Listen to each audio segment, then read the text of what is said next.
Hey guys, for today's topic, I actually have the difference in rookies and why NA's offseason was so incredibly doomed, while LEC's offseason was very, very healthy.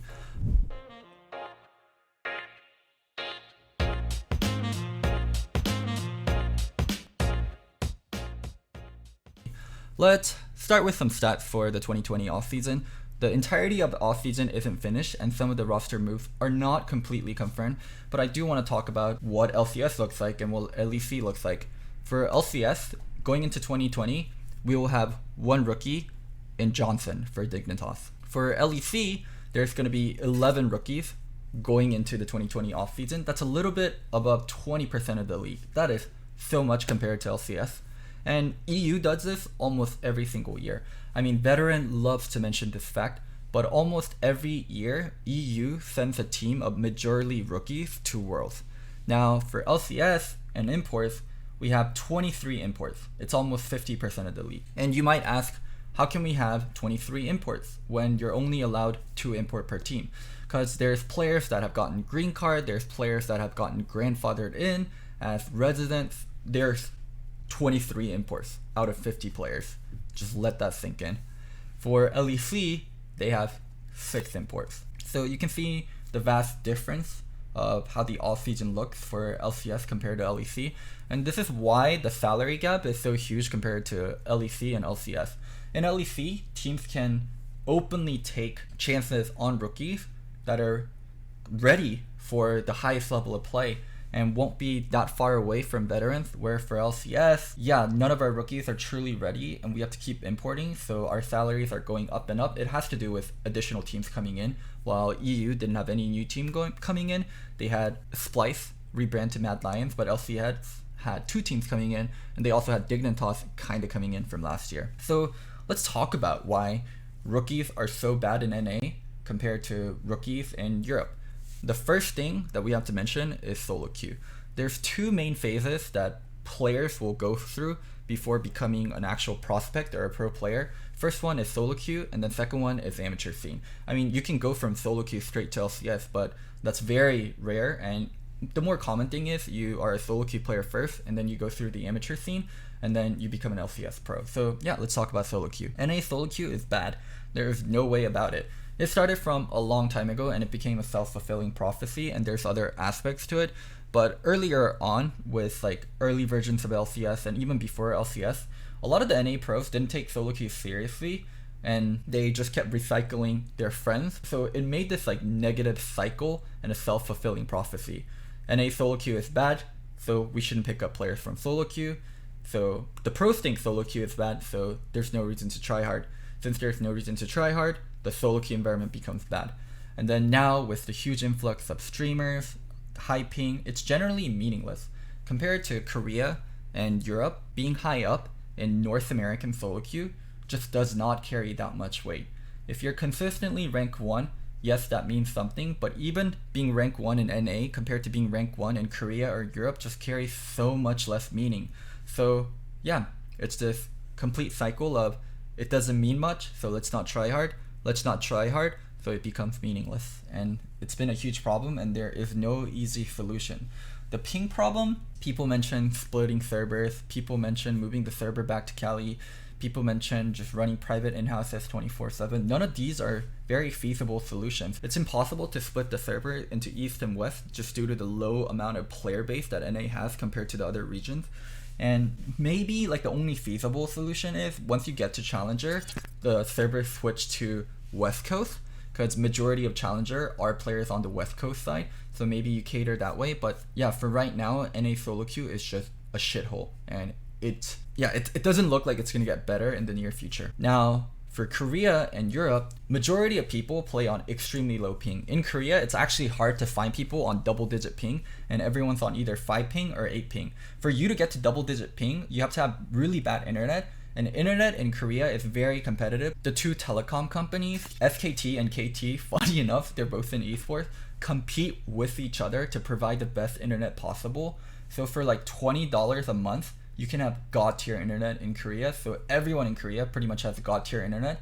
And the only people with like 20 ping are people that live in Jeju Island or people that are like playing from shitty Wi-Fi. And there's also a lot of players playing. In both EU and Korea, they dwarf the ranked player base of North America, sadly, even though America's freaking huge. And also, people are respected for their LP and how high up they are on the ladder. Players in solo queue, if you're high up in ladder in Korea, scouts will message you to come be a trainee for a Korean team, for a Chinese team.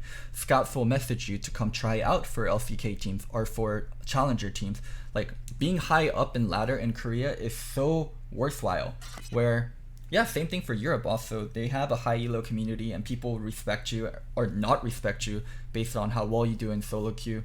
And yeah, there's just so many things to be gained from being high up in Korea and Europe compared to NA. And they have both really, really incredibly robust solo queue ladders. And people grind, people take it meaningfully, you learn how to get better. And the play style of the solo queue games are often really different too. People fight each other, people push boundaries.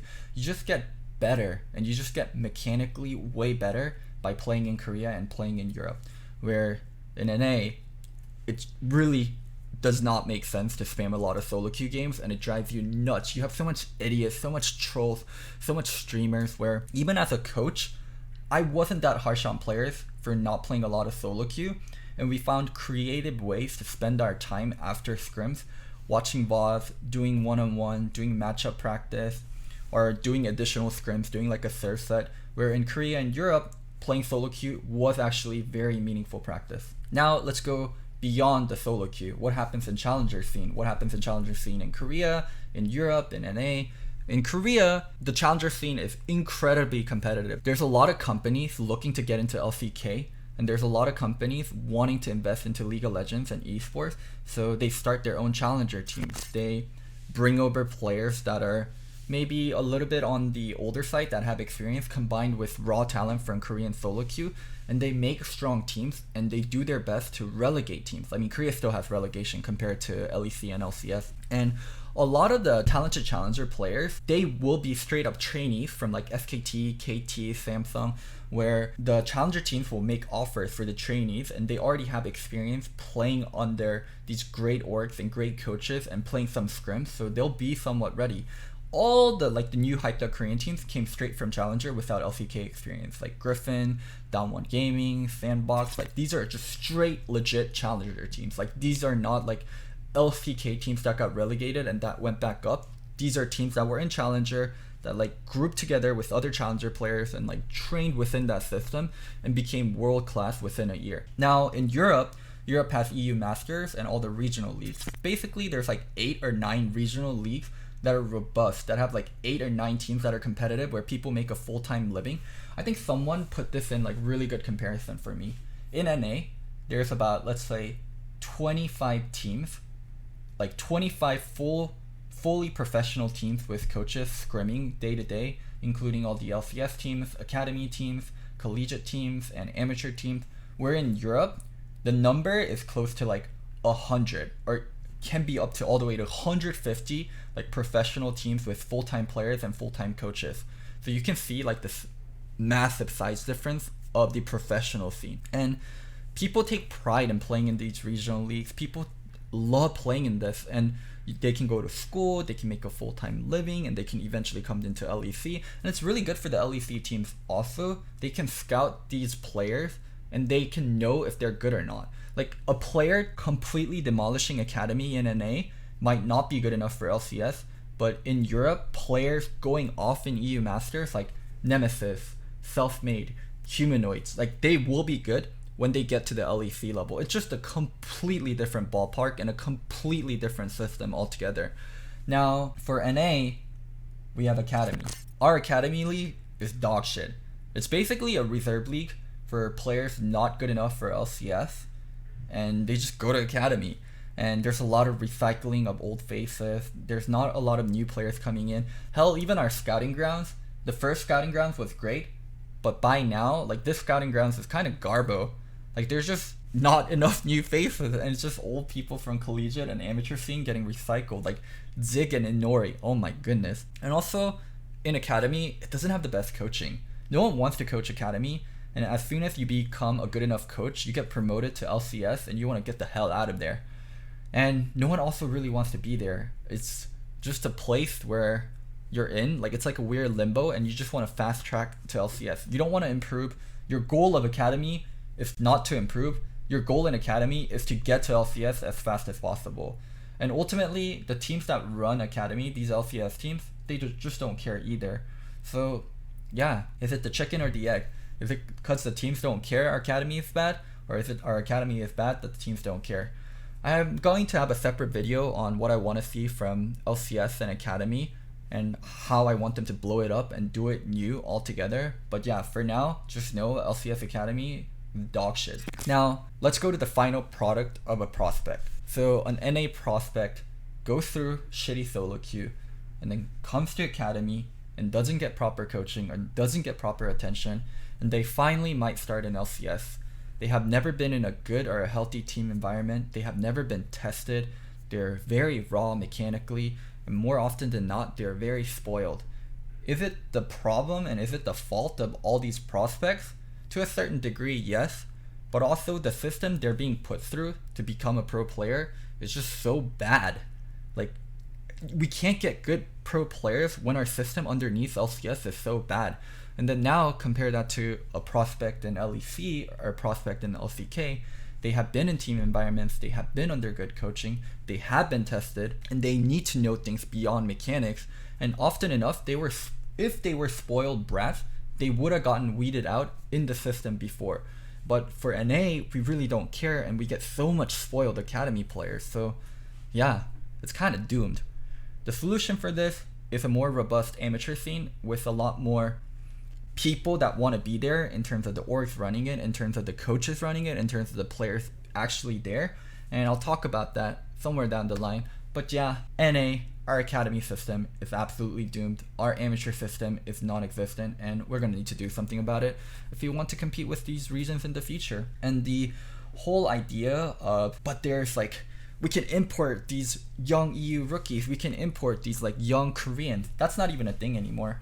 From what I heard, a lot of the EU rookies starting in LEC, they had offers from LCS teams for double their salary, or even more than double a lot of times, and they chose to stay in LEC.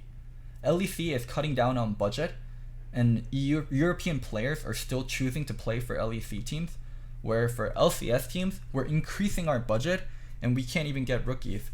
There's a huge gap between LCS and LEC in terms of where people think their career will head. So even the young Europeans don't want to take a chance in NA and LCS. We have a huge problem on our hand. I hope you guys enjoyed this video. Don't forget to like, subscribe, and comment. It really helps with the algorithm, and it really pushes me forward to do more videos like this for you guys. And remember, I'm not crazy, I'm just Loco. Bye!